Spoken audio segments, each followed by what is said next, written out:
Magandang araw mga bossing ko. Yan, para po sa mga naghahanap dyan ng 4x4 unit na SUV, 7-seater, diesel engine, automatic transmission. Baka makursanadahan nyo itong ating Isuzu MU-X mga boss. Napakakisig na ito mga bossing. Ako mismo nasubukan ko na ito sa long drive mga boss. Ano? Yan, sa mga nakasubaybay sa atin, napanood nyo naman, sinervice natin to ng Batangas. Tapos dinala natin ng Bulacan, inikot natin ng Cavite mga boss. Yan, 590 km, kakagamit lang natin nung nakarang araw mga bossing. Naka all disc brake, tapos naka all-terrain tires, and same time, naka power tailgate, may reverse parking sensor, may 360 camera, loaded unit kung tawagin mga bossing ko. Yan na ang hinahanap natin. Bihirang-bihira yung ganitong Isuzu MU-X mga boss. And syempre, bibigay lang natin to ng mababa para sa mga mahal nating viewers and subscribers mga bossing ko, ha? Yan. Naka-automatic yung kanyang stepboard mga bossing, oh. Leather ang upuan. So ito po isang 3.0 na 4JJ1 ang makina mga bossing, ha. Blue power. Yan. So sa mga nakaka-interest dito mga boss, ang price natin dito is dapat aabot pa to ng 890,000 mga bossing, pero binibigay ko lang to sa halagang 865,000. And kaya ko ito ibigay hanggang 810,000 kasama yung transfer of ownership mga bossing ko. Kaya sa mga nakaka-interest dyan, noong nakaraan nabenta natin yung puti, saktong 800,000. 2018 din yun model nun mga boss. Pero 4x2. Nasa Tugigaw na yun mga bossing. And yung buyer na nakabili nun, sobrang katuwa din sa atin nga. Kasi sariwan-sariwa yung unit. And now, eto, color silver. So sige, bigay natin ng 810,000 para sa mga nating viewers and subscribers. So sa matrasado, dito muna tayo sa ating front area. So naka projector ang headlight, may daytime running light, walang basag yan, tag light, tsaka yung kanyang headlight. And same time, may camera siya dito. Yan, tapos meron siya ditong pangalan nga nito, nakalimutan ko na. So meron tayo ditong mini driving light mga bossing, ha? Dilaw tsaka puti ang ang ilaw or yung liwanag mga boss, tapos coding nito is Friday ending 0. So ito mga bossing ko is kaya meron siya mini driving light. Inuuwi kasi ito na Marinduque mga boss. So subok to talaga sa akyatan mga bossing, ha. Yan. So sa Marinduque rin kasi sobra kadilim din. Kaya kailangan niya ng mini driving light mga boss. Yan. Tapos pagdating sa pintura, sa hood, sa front bumper, all goods mga bossing. Yan, ha. Wala siyang masyadong mga gas-gas mga boss. Tapos yung windshield natin, original. Tamo yung moisture ng ating aircon mga boss. Nakatapat kasi yung natin, blower sa windshield. Kaya tingnan mo naman, nag-moist agad. Gulong natin, so naka-all-terrain tires, series 2024. And eto mga bossing, R80 na yan. And naka-all disc brake. Stock mags niya yan mga bossing, ha. Yan. Tapos sa side, may signal light sa kanyang side mirror. Ito. Tapos may camera ulit, may rim visor, may roof rail. Tapos lalagyan mo na siya dyan ng top load mga boss. Keyless entry. Yan. So dalawa available natin remote. Ito yung kanyang remote mga boss. Automatic mga boss. Kasi gumagamit nito babae. Naka power seat pagdating sa interior. Yan mga boss. May gas-gas ng bahagya pero wala pa siyang punit-punit magkabilaan mga boss. Maayos na maayos talaga to. Tapos yung kanyang sounds, magandang sounds na ito mga bossing. Pera copyright mga bossing, ha. Pakinig ko lang. 'Di ba? Yan. Maganda yan mga boss. Okay, tapos papakita ko palit sa inyo mamaya yan mga bossing, ha. Mileage natin dito 131,485. So nung kinuha natin to, ang mileage nito is 130,000 mga bossing, 800 something yung Odo. So nadagdagan nga to ng 590,000 kasi ginamit nga natin paikot-ikot nung nakaraan mga boss. Nag-attend tayo ng ng wedding mga boss ng cousin natin. So yun, at least nasubukan. Tapos sa tint mga bossing, naka 3M yan. Okay. Ito lang, lalagyan lang natin siya ng WD-40 para medyo mas smooth mga boss. Yan. Tapos power adjust yung ating side mirror. Yan, magkabilaan yan mga boss. Okay. Tapos ano pa ba?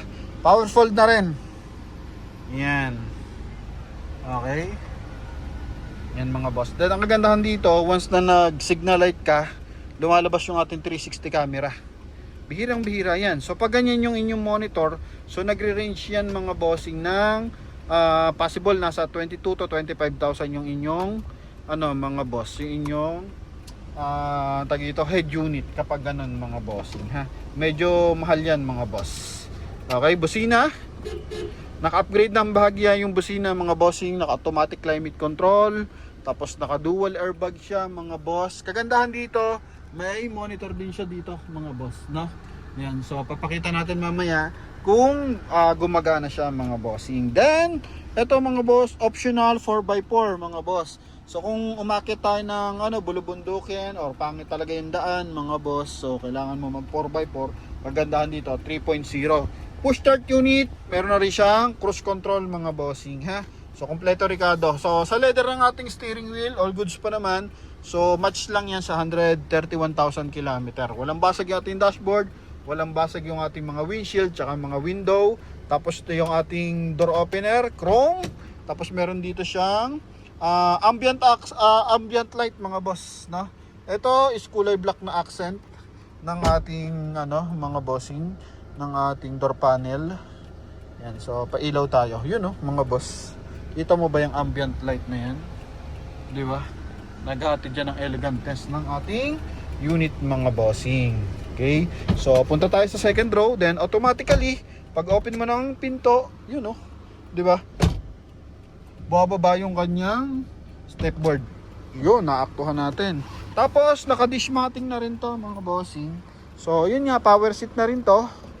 Backward, tsaka yung pag-adjust mga boss. Tapos, papakita rin natin syempre yung ating engine bay.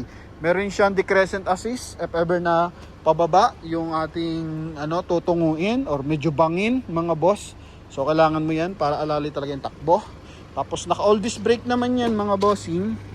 Yan. So lahat all terrain. Ito bagong palit natin tong gulong natin dito. Dalawa sa likod. So series 2026 mga bossing.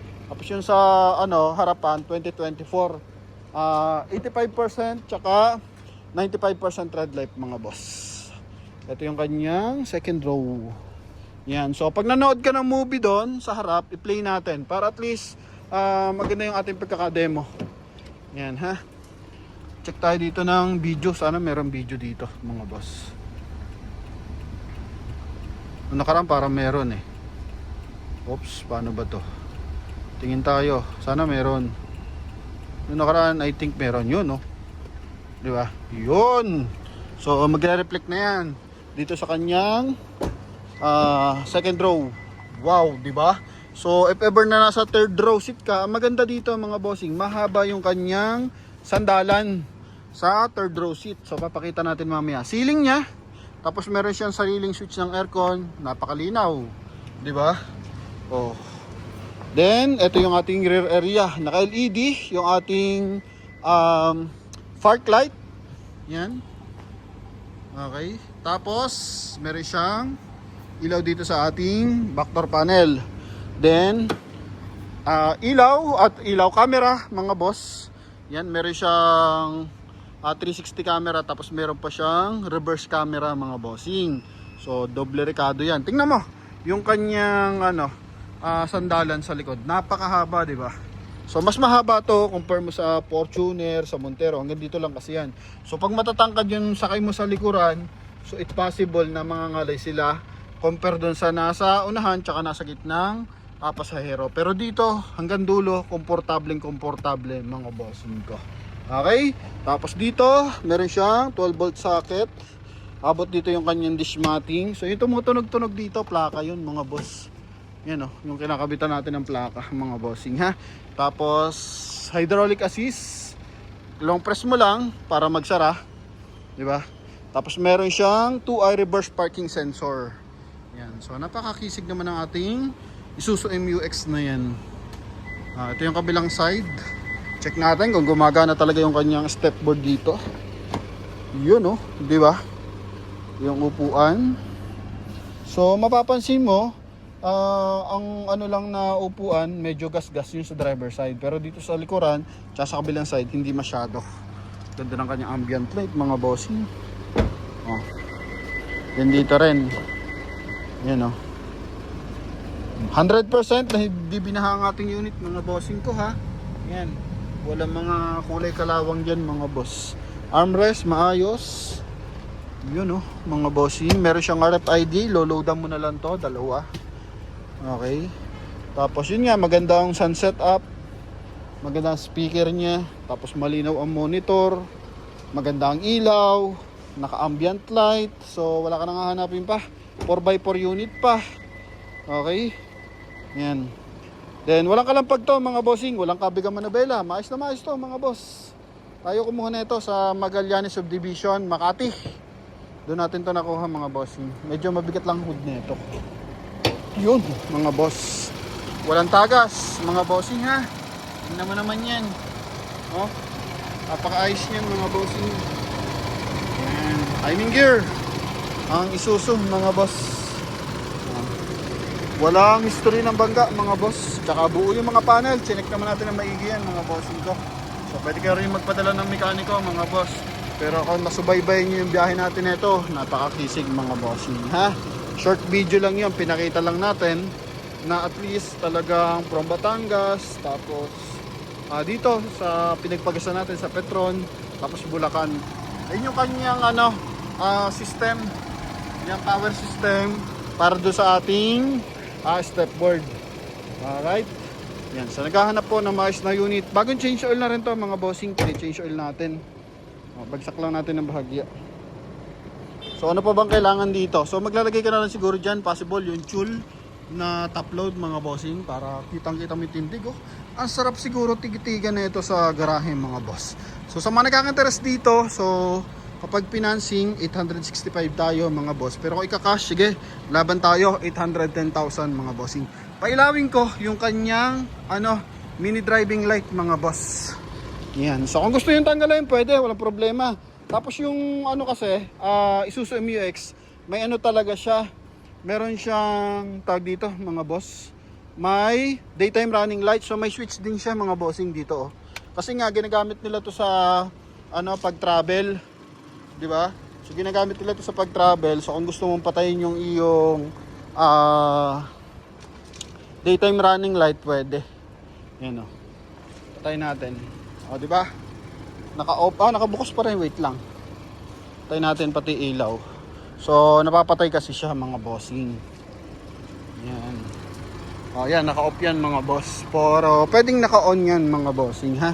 O, may switch siya dito sa pinakailalim mga boss. Tapos, mini driving light natin. Pwedeng dilaw. Ito po, pwedeng dilaw, yan. Ito yung dilaw niya. Pakita natin. Yan yung dilaw. So maliwanag yan sa gabi mga boss. Tapos pwede rin naman puti. Okay. So if ever na alanganin, syempre huwag yung gamitin. Di ba? Kung gusto nyo, tanggalin nyo. Wala kang problema. At least pinakita ko lang. Para at least transparent. Paano nyo rin gagamitin. Di ba? So sa pagpapalit ng ilaw nyan, dito lang yan. Basic lang mga boss.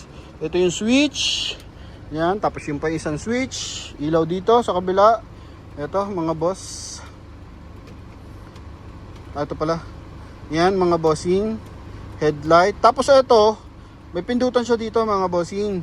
So dalawa yan, magkabilaan niya may pindutan sa dulo. Kasi itong ating unit na to mga bossing, wala siya dito pinipindot. So pang-adjust yan, pang-select ng mode mga bossing, pang-adjust ng tag dito, ng oras. Yan, so in-adjust natin kasi nung nakuha natin to naka-alas 12. So yan, nakatama na yung oras niyan. Kasi siguro hindi rin nila ma-adjust. So ako na nag-adjust mismo mga boss. Tapos yung ating power tailgate, pwede mo dito buksan para hindi ka mahirapan. Okay, hindi ka na bababa. Meron kang magsasakay ng mga gamit mo. Pakuha mo na lang, di ba? Gusto mo na, pasara mo na lang. Pakuha mo lang, tapos sara mo ulit dito. Pwede mga bossing ko. So yun, napaka-convenient gamitin. Loaded unit na Isuzu MU-X mga boss. Bihirang-bihira. 865,000 laban tayo sa kasa. 810,000 kasama dyan yung transfer of ownership mga bossing ko. 3.0 Blue Power mga boss. Alright? So yun lang. Sa mga interesado, syempre tawag na. And salamat sa pagsubaybay mga bossing ko ha. Sa mga gusto ng financing, sige pa-quote natin. And yun nga, sabi ko, hindi lahat ng magpapa-quote, hindi lahat ng may pan-down bibigyan natin ng pagkakataon. So, interviewin ko muna kayo para at least hindi rin kayo sumakit ang ulo mga bossing. Kakabayad ng monthly or mamaya magkaroon kayo ng gipit sa panghulog sa monthly. So, hindi sasakit ang ulo nyo mga boss. Okay? So, yun lang mga bossing. Napakakisig, no? Isa po itong hybrid na Toyota Land Cruiser Prado mga boss. Para sa presyo, comment nyo lang mga bossing. Check natin yung price niyan, ha? Yan, for now, dito muna tayo sa ating Isuzu MU-X na napakakisig mga bossing. So, may mga susunod pa tayong unit kasi kakabalik lang ng haring araw ngayon mga boss, no? Sana tuloy-tuloy na. And sa mga salanta ng bagyo, so yun lang. Kawawa talaga mga bossing para sa mga sasakyan na nasiraan din. So, much better talaga pag may mga kalamidad. Huwag nyo nang gagamitin yung sasakyan nyo pang tawid-tawid sa baha mga boss. Lalo na kung tight yung budget nyo, huwag nyo na ipagsapalaran yung sasakyan nyo mga boss, no? Pero kung nakagarahe yan, tapos na anuhan talaga ng baha, so huwag nyo papaanda rin mga bossing. So pa-check up nyo lang sa mekaniko para at least hindi lumala yung sira mga boss. So yun lang mga bossing ko. Maraming salamat sa pagsuporta sa akin. And thank you, thank you.